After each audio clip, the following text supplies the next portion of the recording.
Jal, eta sawah kira dipacul, kaburu berang. Sawah nawe titah ka dieu lah.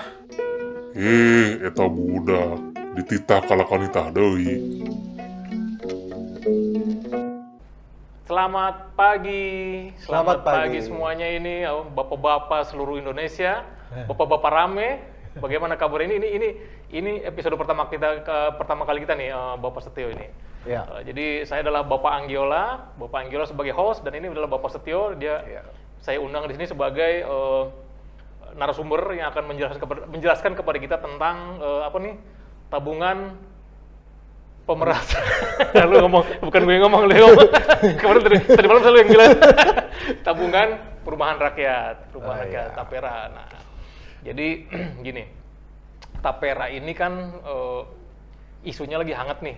Gara-garanya isunya hangatnya kenapa? Karena nanti si orang yang akan menjadi korban Tapera ini korban, lo lagi yang ngomong ya tadi malam ya. Jadi sebelum syuting dia udah ngomong gitu korban. Jadi gini, orang yang bakal orang yang bakal dipotong oleh Tapera ini pendapatannya itu lumayan. Karena apa? Jumlahnya itu 3%. Itu yang freelance. Kalau yang pekerja itu dia 2,5%. Kenapa? 0,5%-nya itu dari Ditanggung pengusaha gitu. Nah, tapi kan di luar Tapera mereka juga nanti dipotong lagi BPJS Kesehatan, Ketenagakerjaan. Akhirnya ujung-ujungnya yang dipotong bisa sekitar 6%-an kalau nggak salah. 6,5%. Nah, itu dia. Nah, sebetulnya Tapera itu apa? Tabungan perumahan rakyat ya kan. Nah, itu sebetulnya apa? Ini kan Setio ini kan bergerak di bidang properti ya. Nah, coba kita tanya-tanya ke Setio. Mungkin inilah, saya penggiat properti lah. Oh gitu. Gitu aja. Ahli properti sebetulnya dia ngomongnya penggiat, lu expert properti. Gimana? Ya, jadi Tapera yang kita maksud adalah tabungan perumahan rakyat ya. Bukannya tabungan penderitaan rakyat ya. Lu yang ngomong ya. Netizen yang ngomong. Netizen Ya. yang ngomong. Jadi ada istilah-istilah Tapera sekarang. Banyak netizen yang plesetin itu tabungan penderitaan rakyat, tabungan pemerasan rakyat dan sebagainya. Tapi yang kita maksud adalah tabungan perumahan rakyat. Nah, sebenarnya landasannya apa sih Tapera? Ya kan? Landasannya adalah peraturan pemerintah. Ya kan? Peraturan pemerintah. Oh, sorry, Perpres. Oh, berarti lebih kuat lagi Perpres nomor 9 tahun 2018. Terus dilanjutkan dengan PP nomor 25 tahun 2020. Perpres, PP, berarti di atasnya, di bawahnya PP itu di bawahnya Perpres ya? Dia mengatur pelaksanaannya lah ya. Oh gitu. Ya. Oke. Terus dilanjutkan lagi dengan PP nomor 21 tahun 2024. Oh, I see. Ya. Jadi sebetulnya balance-nya juga udah lumayan kuat ya itu ya. Ya tapi gimana ya? Ya dipotong men masalahnya. Kuat sih kuat tapi ya, dipotongnya itu nggak kuat. Maksudnya ya kalau gue sih ya, gue sebagai orang yang pendapatannya pas-pasan, dipotong lagi gue nggak kuat. Kalau lu gimana menurut lu? Ya ini kan banyak sudut pandang ya, apalagi netizen ya. Karena kan pekerja itu kan terbagi banyak faktor. Satu, kelas bawah, kelas menengah, kelas atas. Terus ada yang namanya formil, non formil gitu kan ya. Iya. Masing-masing pasti punya opini, punya perasaan, punya pengalaman. Punya perasaan. Iya. Jadi misalnya kita ambil yang menengah bawah ya.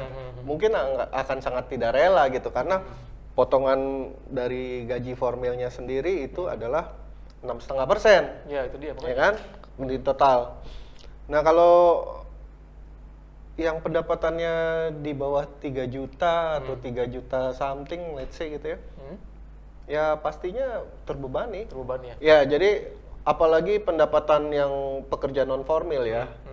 Misalnya ojol yang mau dikenakan katanya.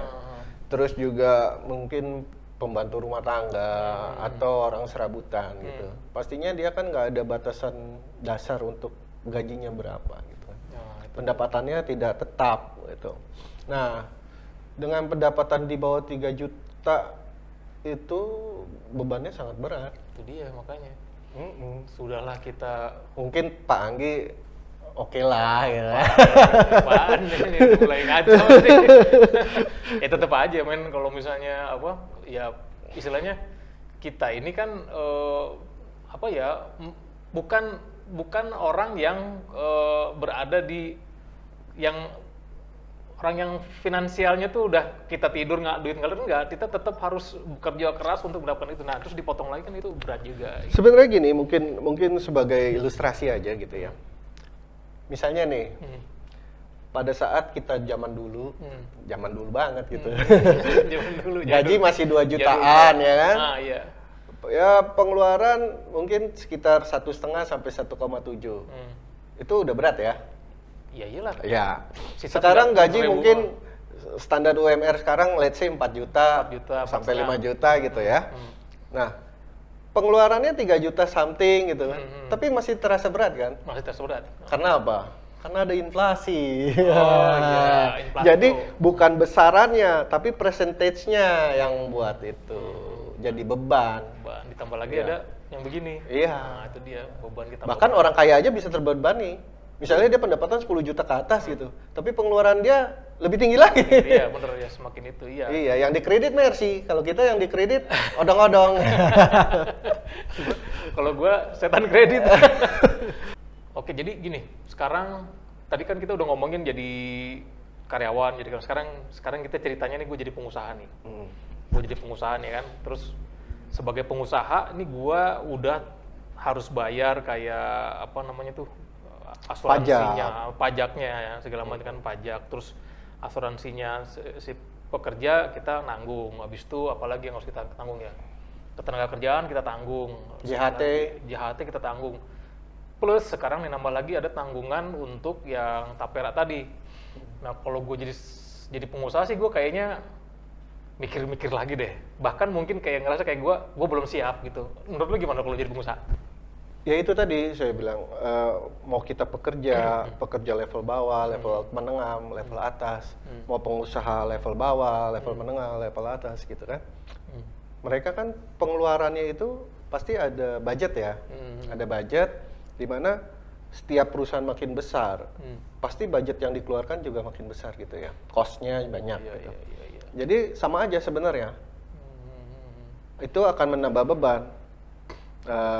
Walaupun kalau kita lihat kecil nih, 0,5%, tapi berapa jumlah karyawannya, berapa total gaji karyawannya, itu kan jadi besar juga gitu. Ada multiplier efeknya lah. Gitu. Multiplier efeknya. Jadi sebetulnya gini ya, sebetulnya isu tapera ini ditolak banyak orang, dan sebetulnya juga yang nolak bukan cuma pekerja tapi si pengusaha juga gitu. Nah, cuman yang paling berdampak adalah pekerja non formal ya.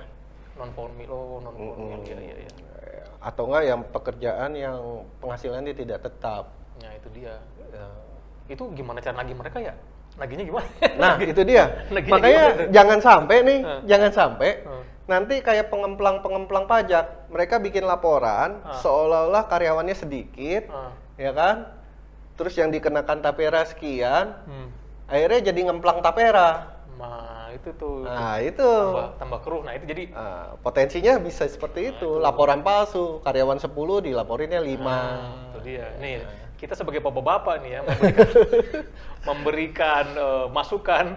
Tolong ini dimatengkan lah gitu supaya nggak jadi seperti tadi yang itu tadi kemplang tadi itu. Dengan jualan kemplang. Enak dimakan. Gitu. Nah terus ini juga nih. Sekarang gini. Oke lah. Demi sesuatu pemerataan atau demi mendukung pembangunan negara. Saya sebagai bapak-bapak akan mendukung itu. Tapi itu dana setelah berapa puluh tahun kemudian itu masih ada nggak kira-kira?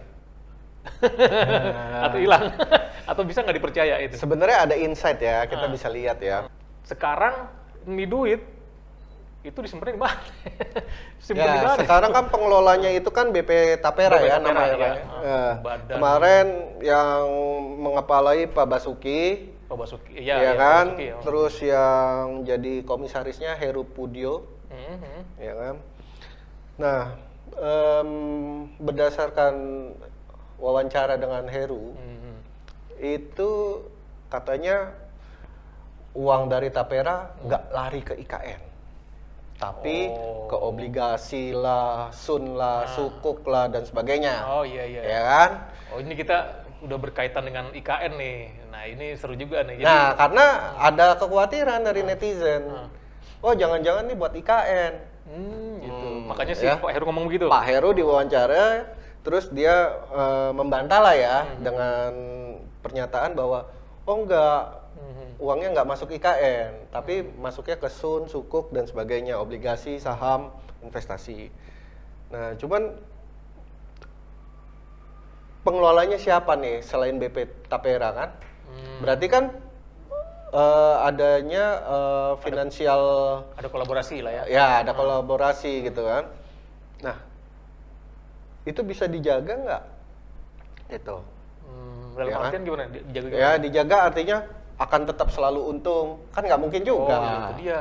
Iya, kalau misalnya Taperanya rugi. Nah, kita kalau berarti- investasinya rugi gimana? Nah, itu dia tuh. Nah, Wah, dan rugi bandar. dan saya sebenarnya agak tergelitik dengan pernyataan Pak Heru ya. Apa dibilang? Ya itu tadi tidak Oh, nggak ke dibantu IKN. ke IKN. Nah. Tapi kalau masuk larinya ke SUN, surat utang negara, Oh ya itu buat ngedein juga kan? berarti kan nanti di pembukuan APBN itu pembukuannya adalah SUN. Tapi uangnya dari Tapera. Tapera, oh ya sama aja dong. Sama aja masuk Iya. ke APBN gitu loh, atau buat IKN. Yang mungkin nggak seluruhan, sekian persen. Misalnya Tapera punya sekian triliun gitu kan.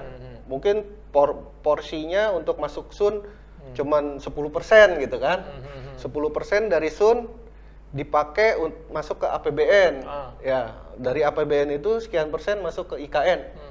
Ya, secara langsung dan tidak langsung bisa. Artinya- Bisa. Tidak hilang sama sekali kemungkinannya gitu. Berarti Pak Heru inkonsistensi? Apa lebih parah dari itu? Bukan inkonsistensi ya, tapi tidak tepat aja kayaknya. Oh, Karena dia bilang tidak masuk ke IKN, tapi dengan masuknya Tapera ke SUN, bisa jadi sepersekian persen masuk ke IKN. oh gitu. Berarti ya itu dia. Jadi apa sih namanya tuh? Ya seperti janji yang tidak ditepati ya. Seperti itulah kira-kira ya. Ya, contoh awamnya seperti ini ya. Misalnya kantor Pak Anggi butuh pendanaan, mau pinjam ke bank tapi limitnya udah tipis, Iya. udah nggak ada lah. Terus perusahaannya Pak Anggi bilang ke Pak Anggi, tolong dong pinjam ke bank atas nama Pak Anggi, nanti uangnya setor ke kantor, seolah-olah kantor pinjam ke Pak Anggi. Nah, Pak Anggi pinjam nih lewat bank, masuk ke Pak Anggi setor ke kantor. Kan tercatatnya tidak kantor pinjam ke bank, Iya. tapi kantor pinjam Pinjam ke ke Pak saya. Anggi. Padahal Pak Anggi pinjam ke bank. Seperti itu sih logika sederhananya ya. Aduh itu ini juga. Tapi mudah-mudahan sih nggak kayak gitu ya. Kita percayalah pemerintah memberikan yang terbaik. Tapi ya kalau kayak gitu ya jangan juga dong. Nggak rela kita, nggak rela.